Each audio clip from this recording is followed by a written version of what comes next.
विज्ञान भैरव तंत्र एक अद्भुत वार्ता शिव और पार्वती के बीच में। इसको समझाते हुए ओशो कहते हैं, ओशो ने सब कुछ इंग्लिश में कहा है तो मैं हिंदी में बोलने वाली हूँ और जो भी मेरी समझ रहेगी वो मैं आपके साथ में बताती जाऊँगी। पतंजलि योग सूत्र के साथ साथ में जब मैंने ध्यान के बारे में अच्छे से सोचना शुरू किया तो विज्ञान भैरव तंत्र की पहली विधि मेरे लिए बहुत महत्वपूर्ण रही। तो 112 विधियाँ हैं इसमें, बहुत ही सार्थक ये पूरा का पूरा ग्रंथ है।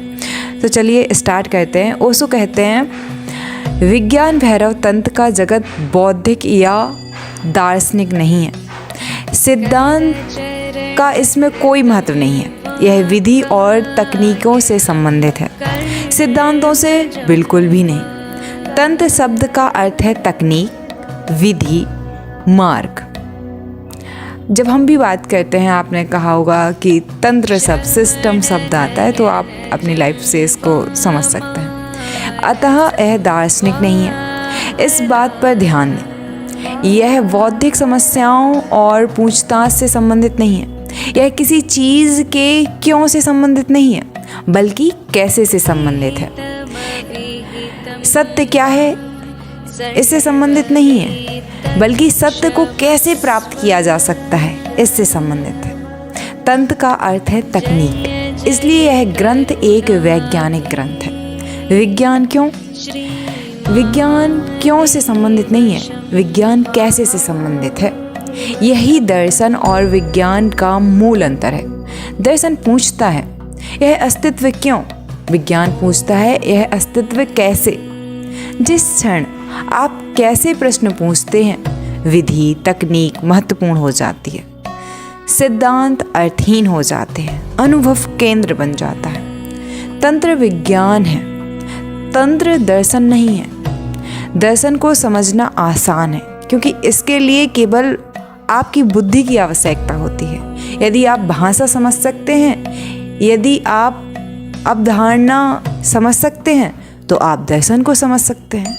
आपको बदलने की आवश्यकता नहीं होती है, वहाँ पे आपको किसी रूपांतरण की आवश्यकता नहीं है। आप जैसे हैं वैसे ही दर्शन को समझ सकते हैं, लेकिन तंत्र ऐसा नहीं है। आपको एक परिवर्तन की आवश्यकता होगी, बल्कि एक रूपांतरण की आवश्यकता होगी। अब दोनों में मैं अंतर डिफाइन कर देती हूँ। परिवर्तन और रूपांतरण का अर्थ अगर हम समझे, परिवर्तन मतलब चेंज होके वापस से आ जाना, मतलब वन वे, मतलब टू वे, जा भी सकते हैं आ भी सकते हैं। बट रूपांतरण का मतलब होता है वापस चेंज नहीं होना। तो यहाँ पे परिवर्तन और रूपांतरण को आप समझ सकते हैं इस तरीके से। देखिए, मैं ओशो की एग्जैक्ट जो व्याख्यान था इंग्लिश में उसका ही हिंदी में पढ़ रही हूँ और अपने अनुभव के आधार पे, क्योंकि मैंने ध्यान भी करती हूँ और पहले भी किया है, योग भी किया है। और पतंजलि योग सूत्र ओशो ने बहुत अच्छे से समझाया है, विज्ञान भैरव तंत्र भी, लेकिन ये दोनों ही इंग्लिश में। तो मैं चाहती हूँ इनका हिंदी वर्जन आपके सामने लेके आऊँ और जो मेरा अनुभव है, और जब जब मैं अपना अनुभव साझा करूँगी तो मैं बार बार बोलते चला करूँगी, ठीक है। जब तक आप भिन्न नहीं होते तंत्र को समझा नहीं जा सकता, क्योंकि तंत्र एक बौद्धिक प्रस्ताव नहीं है, यह एक अनुभव है। जब तक आप ग्रहणशील, तैयार, अनुभव के प्रति संवेदनशील नहीं होते तब तक यह आपको प्राप्त नहीं होगा। दर्शन शास्त्र का संबंध मन से है। आपका मस्तिष्क ही पर्याप्त है, आपकी संपूर्णता की आवश्यकता नहीं है। तंत्र में आपकी संपूर्णता आवश्यक है। यह एक गहन चुनौती है, आपको इसमें पूर्णतः लीन होना होगा। यह खंडित नहीं है। इसे ग्रहण करने के लिए एक भिन्न दृष्टिकोण, एक भिन्न मनोवृत्ति, एक भिन्न मन की आवश्यकता है। इसी कारण देवी दार्शनिक प्रश्न पूछ रही हैं। तंत्र की शुरुआत देवी के प्रश्नों से होती है। सभी प्रश्नों का उत्तर दार्शनिक रूप से दिया जा सकता है। वास्तव में किसी भी प्रश्न का उत्तर दो तरीके से दिया जा सकता है, दार्शनिक रूप से या पूर्णतः बौद्धिक रूप से या अस्तित्वगत रूप से। उदाहरण के लिए, यदि कोई पूछे प्रेम क्या है, तो आप इसका उत्तर बौद्धिक रूप से दे सकते हैं, चर्चा कर सकते हैं, सिद्धांत प्रस्तावित कर सकते हैं, किसी विशेष परिकल्पना के लिए तर्क दे सकते हैं। आप एक प्रणाली, एक सिद्धांत बन सकते हैं, और हो सकता है कि आप अपने प्रेम को बिल्कुल भी ना जानें। किसी सिद्धांत को गढ़ने के लिए अनुभव की आवश्यकता नहीं है। वास्तव में इसके विपरीत जितना कम ज्ञान हो उतना ही बेहतर होता है, क्योंकि तब आप निडर होकर एक प्रणाली प्रस्तावित कर सकते हैं। केवल एक अंधा ही आसानी से बता सकता है कि प्रकाश क्या है। जब आप नहीं जानते तब आप साहसी होते हैं। अज्ञानता हमेशा साहसी होती है, ज्ञान संकोच में होता है। और जितना अधिक ज्ञान होता है उतना ही आपको लगता है कि आपके पैरों तले से जमीन खिसक रही है। जितना अधिक ज्ञान होता है उतना ही आपको अपनी अज्ञानता का एहसास होता है। और जो वास्तव में बुद्धिमान होते हैं वे भी अज्ञानी हो जाते हैं। वे बच्चों की तरह सरल हो जाते हैं, या कहें कि मूर्खों की तरह सरल हो जाते हैं। जितना कम ज्ञान हो उतना ही बेहतर है। दार्शनिक होना हठधर्मी होना है। सिद्धांतवादी होना ये आसान है। किसी समस्या का बौद्धिक रूप से समाधान करना बहुत आसान है, लेकिन किसी समस्या का अस्तित्वगत रूप से समाधान करना, केवल उसके बारे में सोचना नहीं बल्कि उसे जीना, उसके माध्यम से स्वयं को रूपांतरित करने देना कठिन है, बहुत कठिन है। यानी प्रेम को जानने के लिए प्रेम में होना आवश्यक है। यह खतरनाक है, क्योंकि आप पहले जैसे नहीं रहेंगे। यह अनुभव आपको बदल देगा। प्रेम में प्रवेश करते ही आप एक अलग व्यक्ति बन जाएंगे। एक अलग व्यक्ति आप हो जाते हैं। और जब आप प्रेम से बाहर आते हैं तो आप अपने पुराने चेहरे को पहचान नहीं पाएंगे। वह आपका नहीं रहेगा। एक विच्छेद हो चुका होगा। अब एक खालीपन आ गया है। पुराना व्यक्ति मर चुका है और नया व्यक्ति आ गया है। इसी को पुनर्जन्म कहते हैं। 2 बार जन्म लेना, दोबारा जन्म लेना। तंत्र दर्शन से इतर और अस्तित्ववादी है।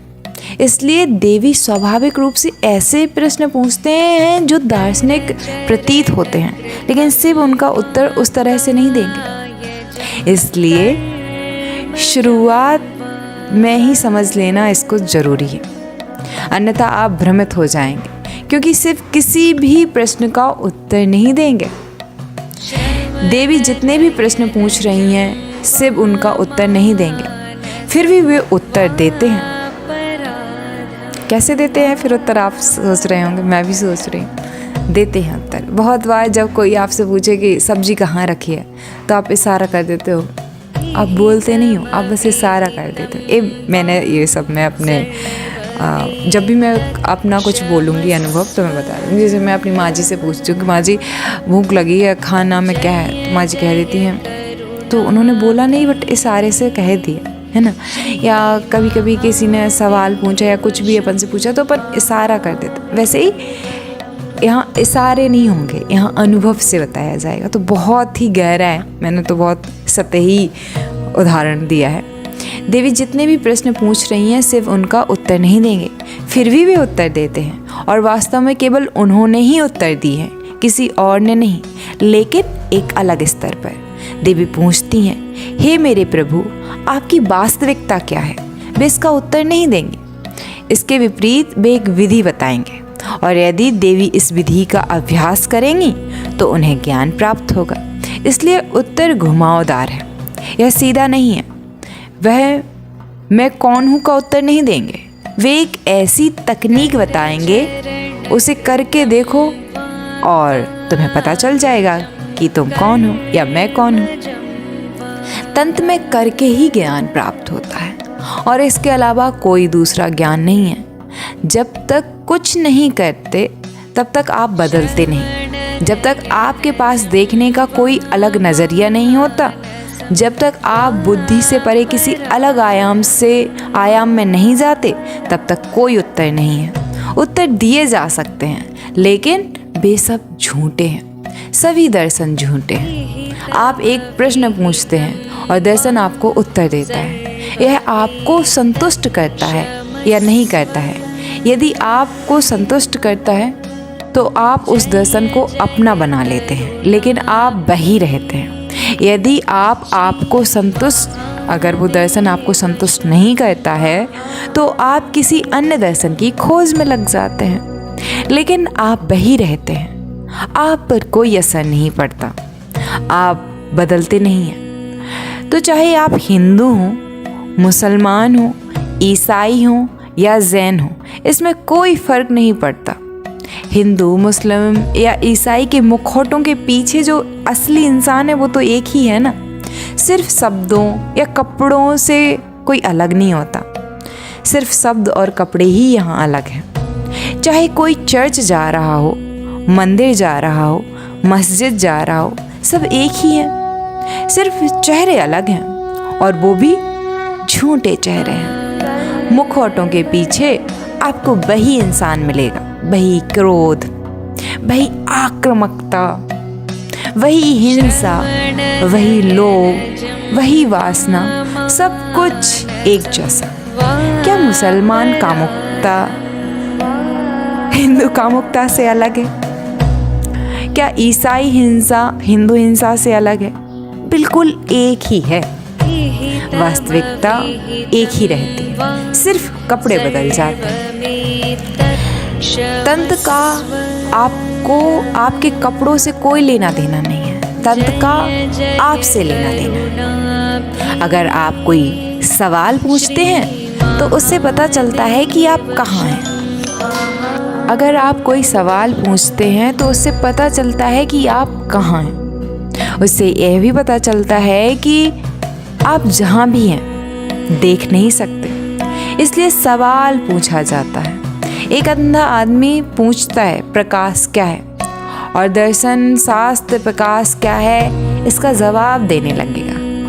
तंत्र को सिर्फ इतना पता है, अगर कोई आदमी पूछ रहा है प्रकाश क्या है, तो इससे सिर्फ यही पता चला है कि वह अंधा है। तंत्र मनुष्य पर अपना प्रभाव डालना शुरू करेगा, उसे रूपांतरित करेगा ताकि वह देख सके।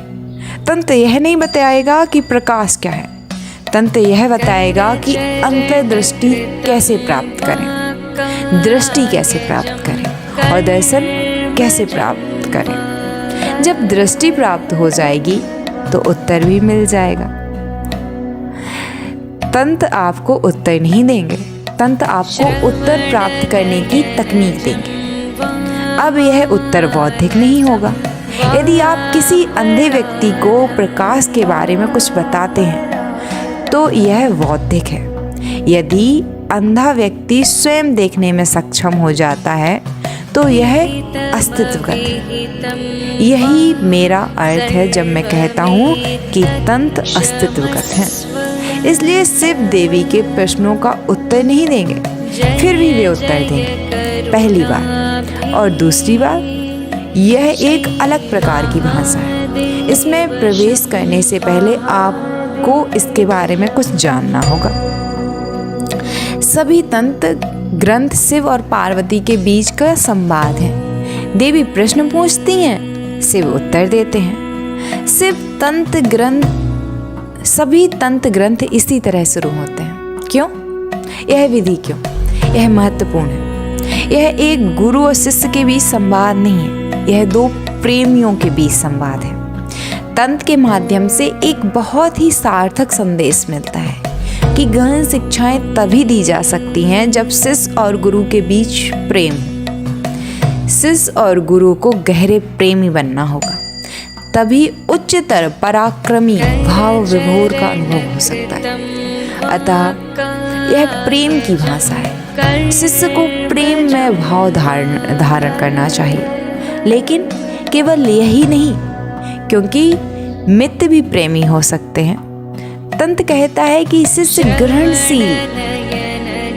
ग्रहणशीलता, अतः यह प्रेम की भाषा है। ग्रहणशीलता के रूप में उसको आगे बढ़ना पड़ता है एक शिष्य को। इसलिए शिष्य को अस्तित्वपूर्ण ग्रहणशीलता धारण करनी चाहिए, तभी कुछ भी संभव है। इसके आगे हम कल बात करेंगे। और मैं 15 मिनट से ज़्यादा की वीडियोस नहीं बनाऊंगी, पर एक एक करके पूरी प्लेलिस्ट है, आप चेक कर सकते हैं। विज्ञान